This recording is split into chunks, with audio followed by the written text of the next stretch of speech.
ભાવનગર શહેરની ભારતીય આંગણવાડી કર્મચારી મહાસંઘ દ્વારા કાર્યકર અને હેલ્પર બહેનોના પડતર પ્રશ્નોને લઈને આવેદનપત્ર પાઠવવામાં આવ્યું હતું।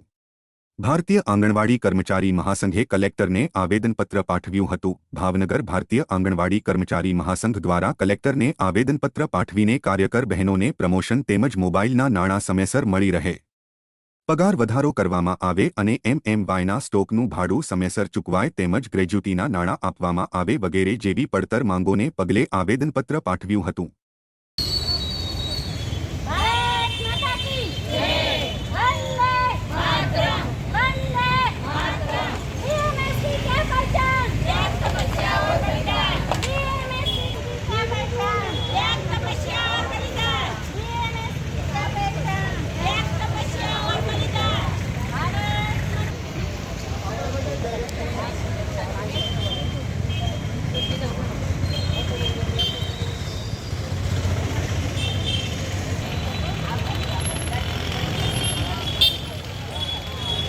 સોલંકી ચંદ્રિકા કુમાર ભારતીય આંગણવાડી કર્મચારી મહાસંઘની અંદર મારી જૂનાગઢ વિભાગમાં આંગણવાડીની અંદર વિભાગ મંત્રીની જવાબદારી છે અને મહિલા મંત્રીની જવાબદારી છે।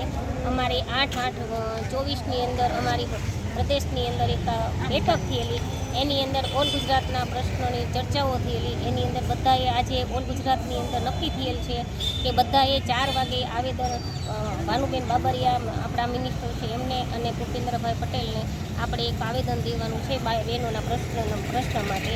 એમાં અત્યારે સુપરવાઇઝરની ભરતી થઈ છે, એની અંદર 45 વર્ષની વય મર્યાદા રાખેલી હતી, એ દૂર કરી અને અત્યારે ઉંમરના બાદ વગર ભરતી કરવી।